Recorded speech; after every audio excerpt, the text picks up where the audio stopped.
Hello dear students.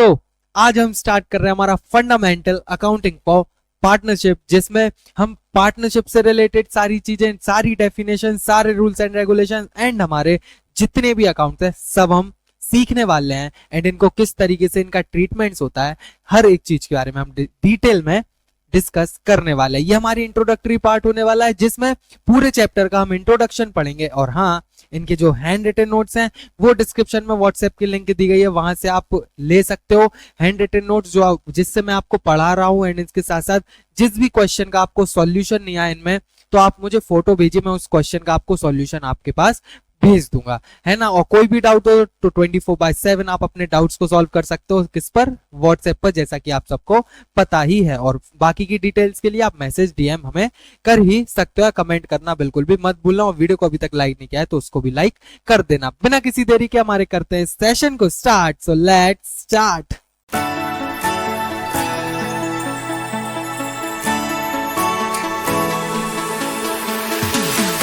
तो देखो, fundamental में सबसे पहले हमें पढ़ना है पार्टनरशिप। एक पार्टनरशिप होती क्या है? आप अपने फ्रेंड के साथ प्लान बनाते हो कहीं भी जाने का। आपका कोई गर्लफ्रेंड है या फिर आपका कोई बेस्ट फ्रेंड है, सबके साथ आप क्या बनाते हो? प्लान बनाते हो अगर कहीं घूमने का, तो वो आपका एक पार्टनर बोला जाता है। लेकिन हम बिजनेस पॉइंट ऑफ व्यू से अगर हम पार्टनरशिप एक्ट के अकॉर्डिंग बात करें तो हम उसको पार्टनर नहीं बोलते हैं। लेकिन पार्टनर होता क्या है एक्चुअली में, हम कैसे पहचानेंगे कि हम उसको पार्टनरशिप एक्ट के अकॉर्डिंग हम उसको पार्टनर बोलेंगे? तो जब भी आप किसी के साथ एक रिलेशनशिप में आते हो, क्या आते हो? जब भी आप किसी के साथ एक रिलेशनशिप में आते हो, किसका? एक बिजनेस मोटिव के लिए। जब भी आप किसी के साथ एक बिजनेस मोटिव के लिए रिलेशन में आते हो, उस रिलेशन को हम क्या बोलते हैं? पार्टनर बोलते हैं। जी हाँ, according to Indian Partnership Act 1932, अगर आप किसी भी एक पर्सन के साथ रिलेशनशिप में आते हो जिसमें आपका मोटिव क्या है? बिजनेस करने का मोटिव है, एंड बिजनेस करने के साथ साथ प्रॉफिट अर्न करने का मोटिव है, उसको आप क्या बोलोगे? उसको आप पार्टनरशिप बोल सकते हो अकॉर्डिंग टू पार्टनरशिप एक्ट। समझ आए? अगर हम एक बार इसकी डेफिनेशन पढ़ें कि लिखा क्या हुआ है, तो देखो क्या लिखा हुआ है।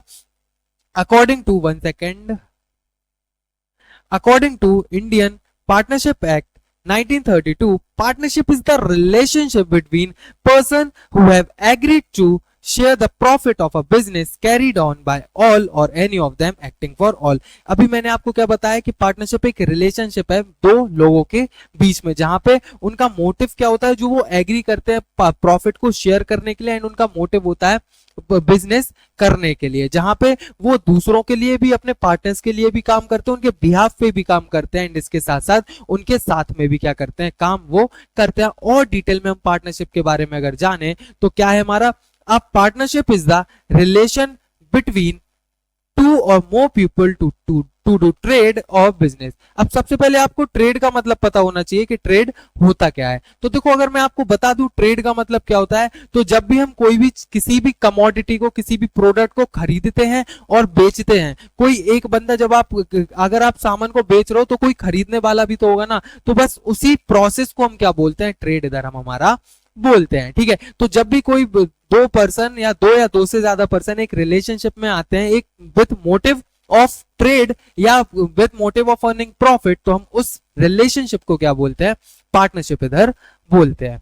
Each person contributes money, property, labour और skill and shares in the profit and losses of business. अब देखो इधर इनका मतलब क्या है कि कोई भी जो पार्टनरशिप में आ रहा है, कोई भी पार्टनर, कोई भी पर्सन पार्टनरशिप के रिलेशनशिप में आ रहा है, तो वो बंदा अपना स्किल्स लगाएगा, अपना पैसा लगाएगा, अपनी प्रॉपर्टी देगा, या फिर उसके साथ या फिर अपना लेबर देगा। इन सारी प्रॉपर्टी, मनी, आपका प्रॉपर्टी मनी हो गया, स्किल्स हो गया, आपका लेबर हो गया, इनमें से कोई ना कोई चीज तो वो अपनी लगाता है अगर वो पार्टनर बनता है तो, है ना। अपना नाम लगा सकता है। अगर आपकी मार्केट में रेपुटेशन ज्यादा है तो आप किसी के साथ पार्टनरशिप में आए, आप कोई काम नहीं करो, कुछ नहीं करो, सिर्फ आपने अपना नाम लगा दिया, जिसकी वजह से आपको उस पार्टनरशिप में प्रॉफिट मिल रहा है, तो इस अकॉर्डिंग से भी आप क्या कर सकते हो? पार्टनरशिप में रिलेशनशिप आप अपना निभा सकते हो। तो ठीक है, पार्टनरशिप कंक्लूजन, एक पूरा ओवरऑल अगर हम बात करें पार्टनरशिप, हमने अच्छे से समझ लिया है कि पार्टनरशिप का मतलब होता क्या है।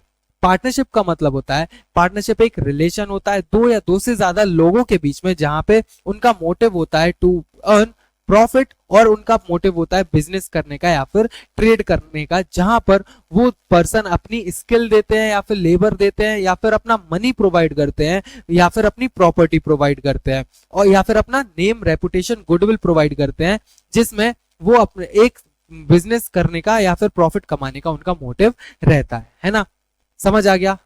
इजी है, सिंपल। ऐसे ही पार्टनरशिप इजी है। पार्टनरशिप के साथ साथ हमारे जितने भी आगे के टॉपिक्स आएंगे, आप बिल्कुल देखो, अकाउंट्स पढ़ने के टाइम आपको ये समझना, ये एक चीज ध्यान में रखना कि आप एक रियल में बिजनेस कर रहे हो। देखो, commerce, accounts, economics, business studies आप जो भी पढ़ते हो, ठीक है, उसमें अगर आप ये चैप्टर्स ऐसे हैं, जब आप एक रियल लाइफ को साथ में लेके चलो कि आप रियल लाइफ में ऐसा कुछ कर रहे हो, तो बहुत जल्दी आप क्या करोगे, अंडरस्टैंड करोगे चीजों को। एंड इसके साथ साथ जब रियल लाइफ से रिलेट करोगे ना आप चीजों को, तो आपको लंबे समय तक चीजें याद भी रहेंगी, क्योंकि हम ये ऐसी चीजें पढ़ रहे हो जो रियल लाइफ में सचमुच में यूज होती है। आप अभी तक जो पढ़ते आ रहे थे, आपको लगता था यार ये कॉस, साइन, टेन, जैसे आप मैथ पढ़ते थे, तो ये रियल लाइफ में कहाँ यूज होता है, कैसे यूज होता है। लेकिन भले ही आप कोई नौकरी कर रहे हो, भले ही आप कोई बिजनेस कर रहे हो, जो अकाउंट्स है, कॉमर्स है, इकोनॉमिक्स है, बिजनेस स्टडीज है, आपका रियल लाइफ में भी काम इधर आने वाला है। तो अकाउंट्स, ई कॉमर्स, इकोनॉमिक्स, सबको आपको बड़ा ध्यान से रियल लाइफ से रिलेट करके पढ़ना चाहिए। आपको बहुत हेल्प करेगा रियल लाइफ में भी और आपके एग्जाम में तो करेगा ही। तो चलो अपने टॉपिक्स पर आते हैं। पार्टनरशिप हम बिल्कुल अच्छे से समझ गए हो ना? हाँ, कमेंट कर देना बस, जो भी कमी वगैरह लगे, अच्छा लगे, बुरा लगे, जैसा भी, बस प्लीज कमेंट आप कर देना। तो उसके बाद हम बात करते हैं हमारा कैरेक्टरिस्टिक्स ऑफ पार्टनरशिप। एक मिनट, पेन की टिप थोड़ी एक सेकंड रुकना। चलो, अब हम आते हैं हमारा कैरेक्टरिस्टिक्स ऑफ पार्टनरशिप पे। पार्टनरशिप के कैरेक्टरिस्टिक क्या होते हैं? आपको एक मैं बात बता दूं, अगर आपको ये नोट्स चाहिए तो डिस्क्रिप्शन में व्हाट्सएप ग्रुप की लिंक प्रोवाइड की गई है, या आपको ये नीचे नंबर दिया गया है, तो नंबर पर आप व्हाट्सएप कर दो, अपनी ईमेल आईडी व्हाट्सएप कर दो, तो मैं आपको एक्सेस दे दूंगा ये नोट्स का, जिससे आप लोग एंजॉय कर सकते हो, ये नोट्स को लर्न कर सकते हो। बहुत ही काम के नोट्स है, जिसमें आपको हर एक इन्फॉर्मेशन आपके पार्टनरशिप, फंडामेंटल ऑफ पार्टनरशिप से या बाकी के चैप्टर्स के नोट्स भी ऐसे ही आपको मिल जाएंगे। अगर हम कैरेक्टरिस्टिक्स की बात करें तो सबसे पहला कैरेक्टरिस्टिक है एग्रीमेंट। जो पार्टनरशिप होती है उसमें एक एग्रीमेंट रहता है। एग्रीमेंट कैसा रहता है, चाहे फिर वो एग्रीमेंट रिटन हम मान लें या फिर हम उसको ओरल मान लें। रिटन या ओरल एग्रीमेंट कैसा रहता है, क्या होता है कि जब हम दो या दो से ज्यादा लोग, पार्टनरशिप दो लोगों की जरूरत तो पड़ती है। अगर आप किसी के साथ रिलेशनशिप में भी आते हो, आपके कोई गर्लफ्रेंड है तो आप उसके साथ पार्टनरशिप में तो आए हो, है ना।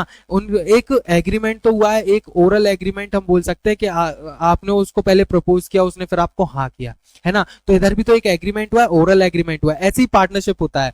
पार्टनरशिप में पता है क्या होता है कि आप एक रिटन डॉक्यूमेंट रहता है, जिसमें आपका जितने भी आप जो जो काम करोगे वो लिखा हुआ होता है। एंड इसके साथ साथ आपको कितना प्रॉफिट मिलना चाहिए, क्या क्या मिलना चाहिए आपको, आपका एड्रेस क्या होगा, ये सारी चीज जितनी भी डिटेल्स रहती हैं एक रिटन एग्रीमेंट में आप लिख सकते हो, और दोनों जितने भी पार्टनर्स हैं उनके आप साइन ले सकते हो। एक सिंपल सा, जैसी पार्टनरशिप आप कोई भी कॉन्ट्रैक्ट टाइप का होता है, वैसे ही एक एग्रीमेंट आपका पार्टनरशिप में होता है। अगर आप डॉक्यूमेंट बनाते हो तो एक ओरली, अगर आपको एक दूसरे के ऊपर विश्वास है तो आप एक ओरल एग्रीमेंट भी बना लेते हो। तो जब आप डिसाइड करते हो, एग्री करते हो एक दूसरे से उस चीज को, वो चाहे रिटन में लिख लिया हो आपने या ओरल हो, उस एग्रीमेंट को हम क्या बोलते हैं, पार्टनरशिप, सॉरी एग्रीमेंट हम बोलते हैं। और वो जो रिटन एग्रीमेंट आप लिखते हो ना, तो उसको हम क्या बोलते हैं, पार्टनरशिप डीड बोलते हैं। पार्टनरशिप डीड के बारे में हम अभी आगे चल के और डिटेल में पढ़ने वाले हैं, लेकिन अभी इतना समझ लो, जो पार्टनरशिप में हम अपने rules, bylaws, regulation, rules and regulations और जितनी भी डिटेल्स है पार्टनरशिप के बारे में,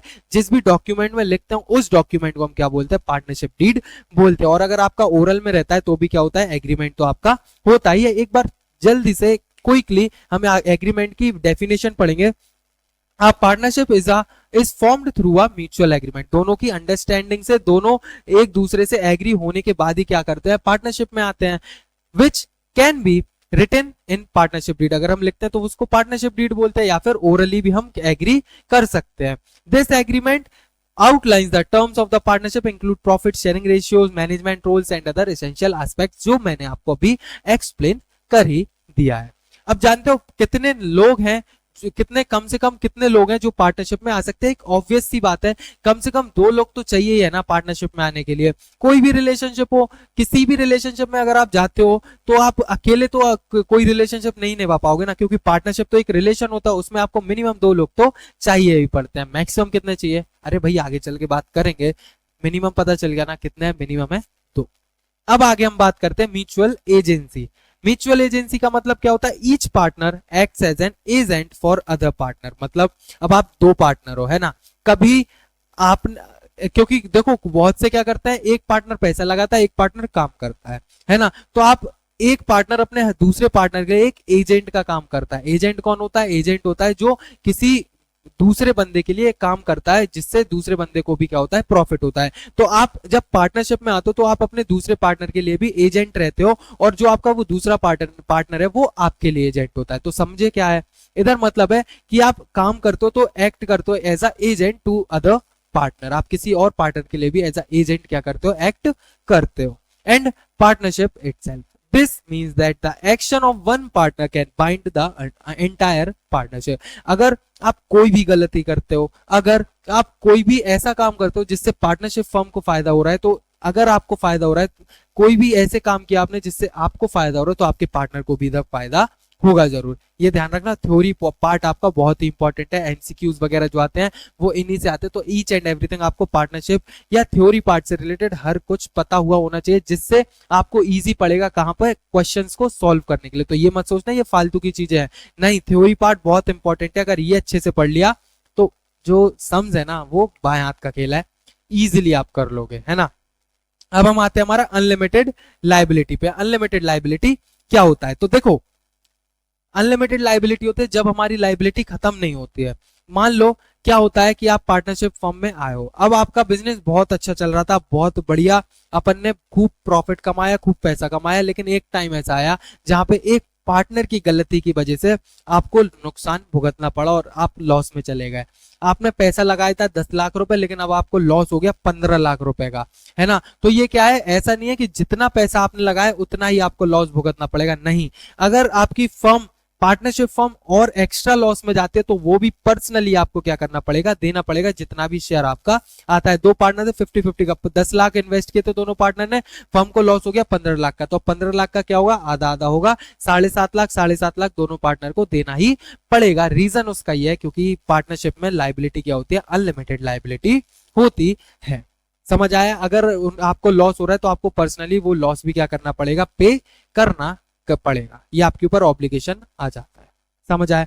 फिर है हमारा लॉफुल बिजनेस। ये क्या होता है, लॉफुल बिजनेस होता है, और पार्टनरशिप एक लॉफुली क्या होना चाहिए, फॉर्म्ड होना। The partnership must be formed for a lawful business purpose. मतलब कानूनी जो बिजनेस होते हैं, गैर कानूनी बिजनेस आपको पार्टनरशिप नहीं बनानी चाहिए, पार्टनरशिप नहीं करनी चाहिए आपको गैर कानूनी बिजनेस के लिए। और आप अगर पार्टनरशिप में आते हो तो एक वो लॉफुल बिजनेस होना चाहिए, गैर कानूनी बिजनेस नहीं होना चाहिए। Transfer of interest, transfer of ownership, partner interest can be restricted और allowed based on the partnership agreement. मतलब जो इंटरेस्ट है वो ट्रांसफर होगा या नहीं आपके एग्रीमेंट के ऊपर डिपेंड करता है। ओनरशिप क्या, जो किसी भी चीज की ओनरशिप है तो वो ओनरशिप किसकी है किसकी नहीं है, तो उसका असली मालिक कौन है, ये सारे एग्रीमेंट के ऊपर डिपेंड करता है, जैसा भी आप अपना एग्रीमेंट में रखना चाहो। फिर है आपका डिसीजन मेकिंग। डिसीजन मेकिंग क्या होता है, partners usually have the right to participate in the management and decision making of the business. तो क्या होता है, 2 पार्टनर है ना, एक ने पैसा लगाया, एक मैनेजमेंट में काम कर रहा है। अब क्या होता है कि एक ने पैसा लगाया, पैसा लगा के छोड़ दिया, मैनेजमेंट तो देख नहीं रहा, काम तो वो देख नहीं रहा। क्या होता है, पूरा 2 महीने निकल गए, एक पार्टनर ने मैनेजमेंट में काम कर रहा, प्रॉफिट जरूर आ रहा है, लेकिन इतना प्रॉफिट आ रहा है, लेकिन जो जिसने पैसे दिए उसको कम प्रॉफिट मिल रहा है। उसको भनक लगी, यार प्रॉफिट कंपनी इतना कमा रहे, मुझे इतना, फर्म इतना प्रॉफिट कमा रहे, मुझे इतना कम क्यों मिल रहा है ना। फिर वो अपने मैनेजमेंट के रजिस्टर्स वगैरह देखता है, काम किस तरीके से चल रहा है, क्या है बिल्स वगैरह वो देखता है। अब वो ये सब देखता है, दूसरा पार्टनर उसको रोक रहा है, तो वो पार्टनर ऐसा नहीं कर सकता, उसको रोक नहीं सकता। उसका पूरा हक है एज अ पार्टनर कि वो क्या करे, मैनेजमेंट में डिसीजन लेने में, अगर कोई डिसीजन लिया जा रहा है तो उसमें भी वो रोक सकता है, या फिर डिसीजन अपना दे सकता है, या फिर कोई भी बुक्स वगैरह इंस्पेक्ट हो रही है तो उसमें भी, अगर उसको कोई भी अकाउंट्स वगैरह देखना है तो उसके लिए भी कोई मना नहीं करेगा। अगर कोई भी प्लानिंग वगैरह हो रही है किसी काम से रिलेटेड तो उसमें भी वो अपना क्या दे सकता है, योगदान कर सकता है, कोई भी उसको मना नहीं करेगा।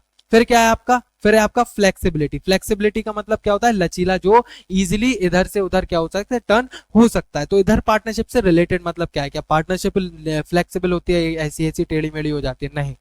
फ्लेक्सिबिलिटी का मतलब क्या होता है, partnership can be relatively easy to form and can be more flexible in the structure than some other business firm. जो पार्टनरशिप होती है वो आसानी से बनाने की, मतलब आप अगर कंपनी बनाने जाओगे तो कंपनी में बहुत पेपर वर्क होता है, बहुत रूल्स होते हैं, वो बहुत रेगुलेशन होते हैं, आपको ये फिल करना पड़ता है, वो फिल करना पड़ता है, लेकिन पार्टनरशिप में ऐसा नहीं होता है।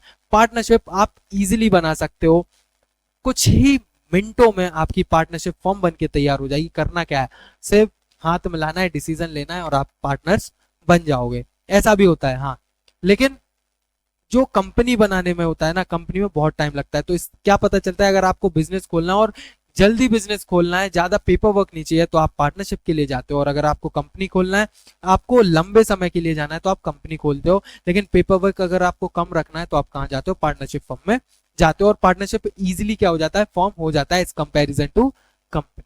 समझ आया? तो अभी तक हमने क्या क्या पढ़ा है, अभी तक हमने पढ़ा है कि पार्टनरशिप क्या होती है। पार्टनरशिप एक रिलेशन होता है दो लोगों के बीच में, जो इनका मोटिव क्या होता है, अर्निंग प्रॉफिट एंड बिजनेस करने का मोटिव होता है। पार्टनरशिप के कैरेक्टरिस्टिक्स की बात करें तो कोई भी 5 से 6 कैरेक्टरिस्टिक्स आप अच्छे से याद कर लो। जैसे फ्लेक्सिबिलिटी आपका हो गया, ठीक है, फ्लेक्सिबिलिटी के साथ साथ आपका अनलिमिटेड लाइबिलिटी हो जाता है, अनलिमिटेड लाइबिलिटीज के साथ आपका डिसीजन मेकिंग हो जाता है, ट्रांसफर ऑफ प्रॉपर्टी हो जाता है ना। तो ये ऐसे ही 5-6 आप क्या कर लो, याद कर लो कैरेक्टरिस्टिक, जो आपको हेल्प करेंगे एग्जाम में लिखने के लिए पॉइंट्स आपके, ठीक है। मिनिमम नंबर ऑफ पार्टनर्स कितने होते हैं, अभी मैंने आपको बताया मिनिमम नंबर ऑफ पार्टनर्स कितने होते हैं, दो लोग तो आपको चाहिए है पार्टनरशिप फॉर्म करने के लिए। पार्टनरशिप के रिलेशन में आने के लिए आपको 2 लोग तो चाहिए ही पड़ते हैं, है ना। मैक्सिमम नंबर ऑफ पार्टनर कितने होते हैं, 1 सेकेंड,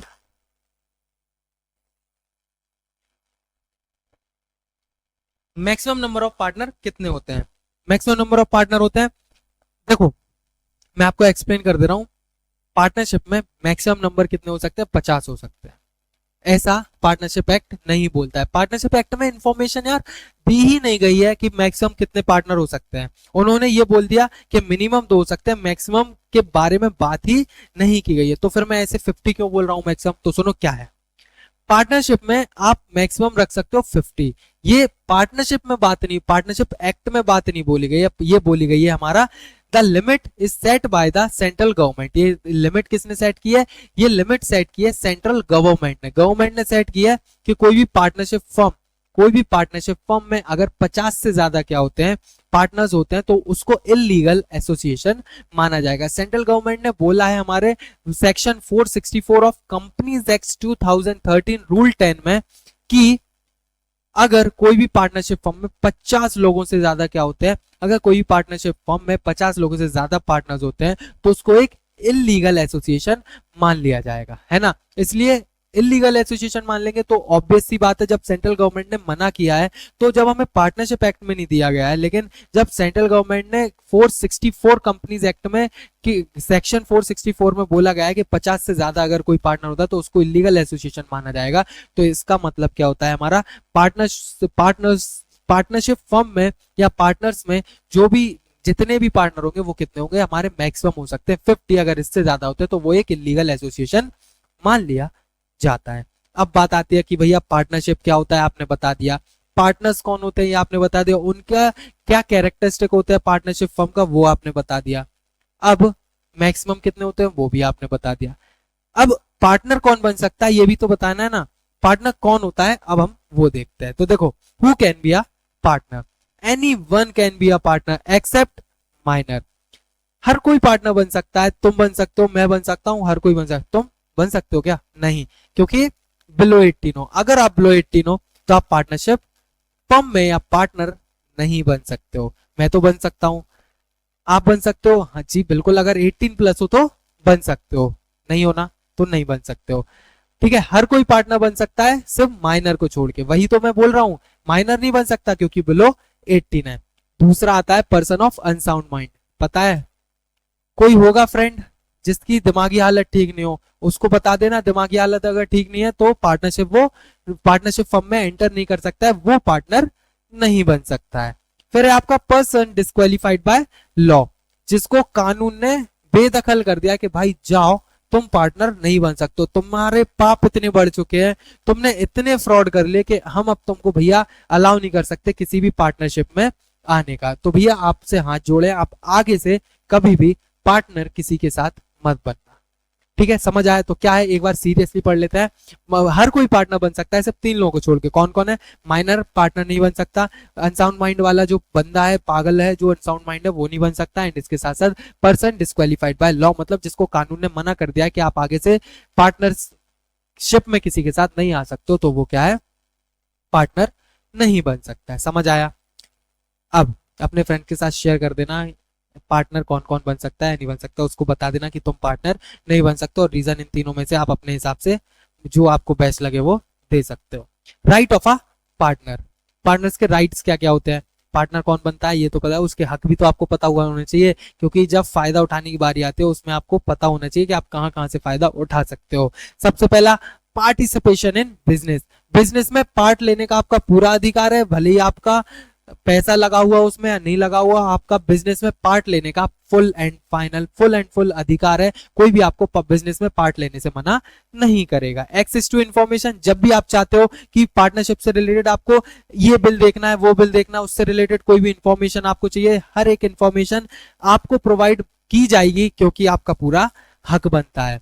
बड़े रोल में आप जाओगे पार्टनरशिप फर्म के अपने बिजनेस के पास, आप बोलोगे मुझे ये दिन के अकाउंट्स दिखाओ, तो वो आपको दिखाएगा, आपको रिफ्यूज, आपको मना वो नहीं कर सकता है ना। फिर आपका क्या है, शेयरिंग प्रॉफिट, आपका पूरा हक है, आप अपने एग्रीमेंट के अकॉर्डिंग कि जो जितना प्रॉफिट आप चाहते हो उतने प्रॉफिट के लिए आप बात कर सकते हो। अगर सामने वाला एग्री नहीं हो रहा है तो आप पार्टनरशिप में मत आइए।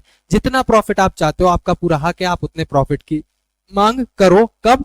जब आपकी पार्टनरशिप एग्रीमेंट हो रहा हो उस टाइम पे, लेकिन बाद में अगर एक बार रिटन एग्रीमेंट हो गया उसके बाद आप अपना डिसीजन चेंज नहीं कर सकते हो। Right to be consulted, right to be consulted का मतलब क्या है, मतलब कोई भी अगर डिसीजन मेकिंग हो रही हो, कोई भी डिसीजन लिया जा रहा है पार्टनरशिप फर्म में और आप बोल रहे हो कि नहीं यार ऐसा मत करो, ये गलत हो सकता है, इससे पार्टनरशिप फर्म को नुकसान हो सकता है, ये करोगे तो पार्टनरशिप फर्म को ये नुकसान होगा, ये कंसल्ट, आप कंसल्ट मतलब सलाह देना, आप हर किसी को अपने मतलब बिजनेस से रिलेटेड सलाह दे सकते हो अपने बिजनेस में, कोई भी आपको मना नहीं करेगा आपकी सलाह लेने से। Right to share an asset, जो पार्टनरशिप फर्म की असेट है वो असेट आपकी है, भले ही कोई बंदा लेके आया हो, अगर वो असेट रजिस्टर हो जाती है पार्टनरशिप फर्म में तो भाई वो असेट भी आपकी हो गई। मान लो कोई जमीन है, आपका फ्रेंड आपके साथ पार्टनर है, उसने अपनी जमीन पार्टनरशिप फर्म के नाम कर दी, बस बधाई हो, वो जमीन आपकी भी हो गई, आपका पूरा हक बनता है वो जमीन पे क्या करने का, जमीन की जो जो असेट है वो शेयर करने का, आपका पूरा क्या, वो आप पार्टनरशिप फर्म की है अगर, तो वो आपकी भी मानी जाएगी। समझ आया?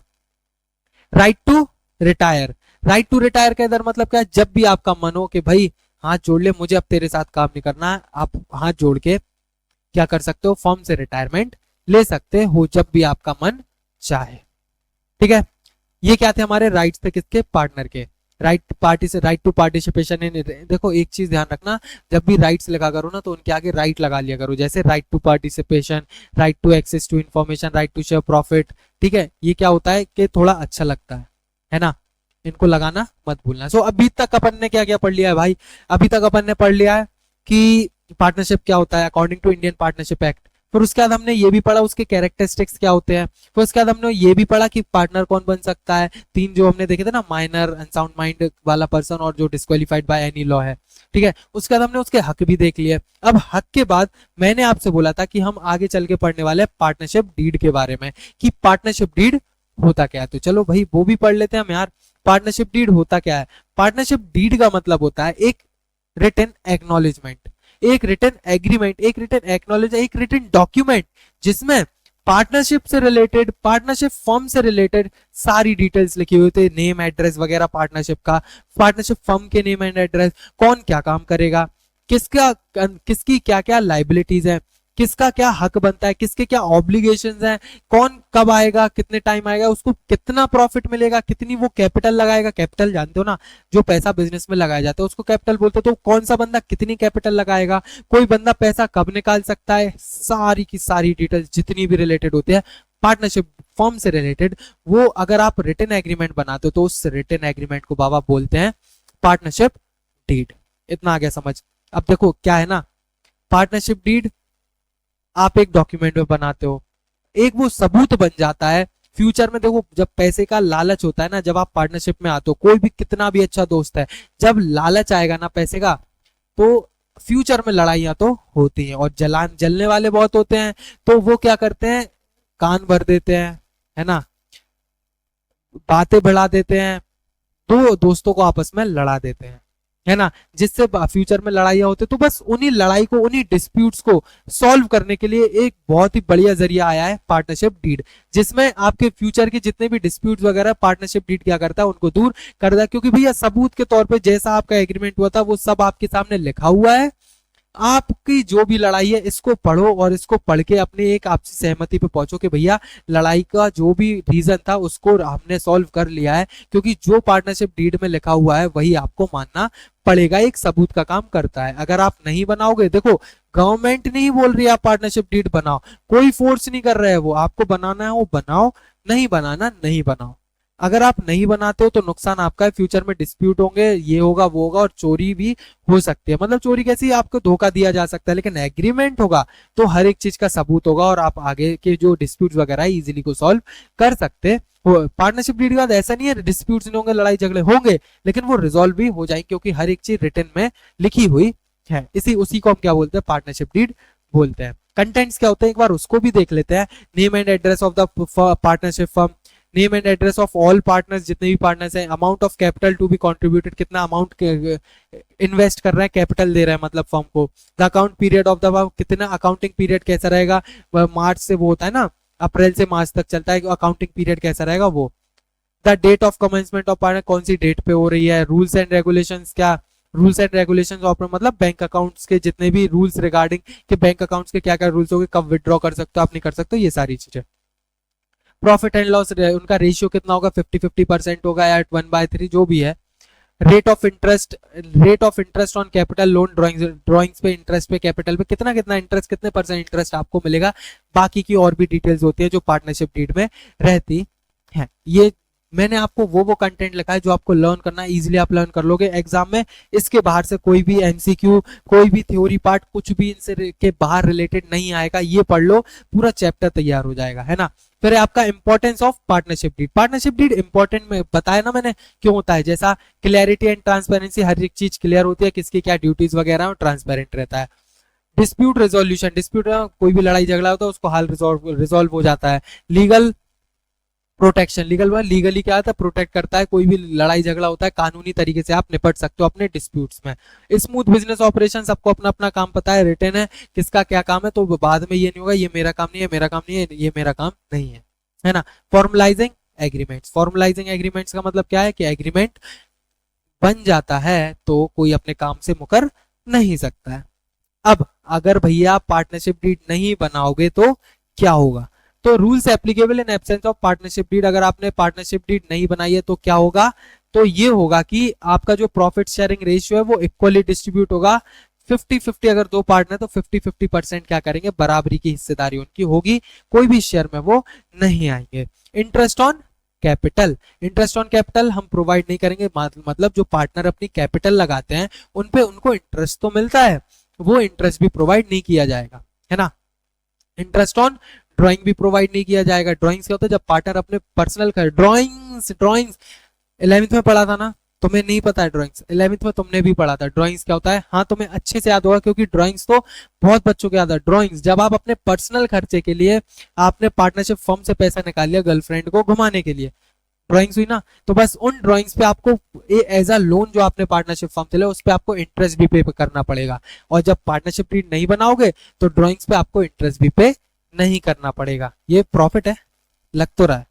फिर है आपका इंटरेस्ट ऑन लोन, जो लोन पे इंटरेस्ट है वो 6%। अब इंटरेस्ट ऑन लोन है वो दो टाइप के होते हैं, या तो आप पार्टनरशिप फर्म को लोन दे रहे हो या फिर पार्टनरशिप फर्म से लोन ले रहे हो, है ना। तो उस पे इंटरेस्ट कितना लगता है, 6%। लोन के बारे में भी हम आगे और डिटेल में डिस्कस करेंगे, मैं वहां बताऊंगा आपको कि 6% कब लगेगा और कब नहीं लगेगा। ये याद रखो, पार्टनरशिप डीड के एब्सेंस के टाइम पे लोन का परसेंटेज जो मैक्सिमम हो सकता है वो कितना, 6% हो सकता है। सैलरी टू पार्टनर, पार्टनर्स को सैलरी भी प्रोवाइड नहीं की जाएगी, यार ये तो बहुत नुकसान है, सैलरी नहीं मिलेगी तो फिर घर खर्च कैसे चलेगा, है ना। Admission of a new partner, admission of a new partner with consent of all partner, कोई भी नया पार्टनर नहीं आएगा बिना सारे पार्टनर्स की रजामंदी से।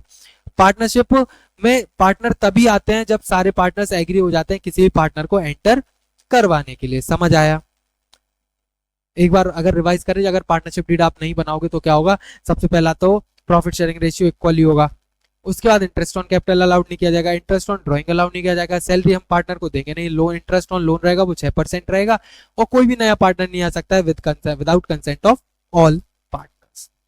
अब आगे जो हमारा इंटरेस्ट ऑन कैपिटल है उसके क्वेश्चन, इंटरेस्ट ऑन कैपिटल किस तरीके से सॉल्व किया जाता है, क्या उसका सॉल्यूशन होता है, हम इंटरेस्ट ऑन कैपिटल का जो भी है हमारे जो अब थ्योरी पार्ट है, ये मैंने इंट्रोडक्शन आपको पूरा पढ़ा दिया है। अब इसमें हम अगली जो वीडियो में आएंगे वो हम न्यूमेरिकल पार्ट में आने वाले हैं, जिसमें मैं आपको छोटे छोटे टॉपिक्स बताता जाऊंगा, उनमें किस तरीके से कैलकुलेशन की जाती है उनको बताऊंगा, और उनके कुछ क्वेश्चंस भी हम लगाएंगे, और बाकी की जो क्वेश्चन है वो आप खुद से लगाना, और कोई भी किसी भी बुक का कैसा भी डाउट हो उसका सॉल्यूशन मैं आपको दे दूंगा व्हाट्सएप पर, आप अगर मुझसे मांगोगे तो कोई भी डाउट हो, कोई भी क्वेश्चन हो, इजीली आपको मिल जाएगा। कहाँ, एक बार से व्हाट्सएप पर फोटो भेजना है और उस क्वेश्चन का सॉल्यूशन आपको आधे घंटे के अंदर मिल जाएगा, है ना। फिर क्या है, बस आज की वीडियो इधर ही समाप्त होती है। प्लीज प्लीज प्लीज अगर वीडियो अच्छी हो लगी हो तो प्लीज लाइक कर देना, सब्सक्राइब कर लेना, एंड कमेंट तो प्लीज कर ही देना। कोई भी कमी लगी हो यार, मोटिवेट होते हुए थोड़े, और कोई चीज अगर करेक्ट करनी हो तो बता देना, मैं उस चीज को ठीक कर लूंगा। हाँ, और जैसा कि हैंडरिटन नोट्स का मैंने बोला है, ये डिस्क्रिप्शन में व्हाट्सएप की लिंक प्रोवाइड की गई है, नंबर भी ये देखो नीचे 7390094739 डला हुआ है, इस पे क्लिक, सॉरी इसको व्हाट्सएप पर डीएम कर दो, तो मैं वहां से आपको क्या करूंगा, वहां से मैं आपको क्या करूंगा, लिंक प्रोवाइड कर दूंगा नोट्स की, जाओ और ईमेल दे देना अपनी, तो मैं आपको एक्सेस दे दूंगा, इजीली कभी भी आप गूगल ड्राइव से वो नोट्स खोल सकते हो। छप्पर फाड़ दोगे ये नोट्स से, मैं सच्ची बता रहा हूँ, बहुत अच्छे नोट्स हैं, थ्योरी पार्ट पूरा कवर होता है, थ्योरी पार्ट के साथ साथ क्वेश्चन तो सॉल्व हो ही जाते हैं। सो आई होप वीडियो पसंद आएगी, so kindly please like the video, and for more subscribe to our channel and press the bell icon for upcoming videos, and also join our Facebook channel, Instagram channel, and also join our WhatsApp group. So myself Shraddha Sahu, and I'm signing off today's session, so kindly stay tuned, study well, bye bye.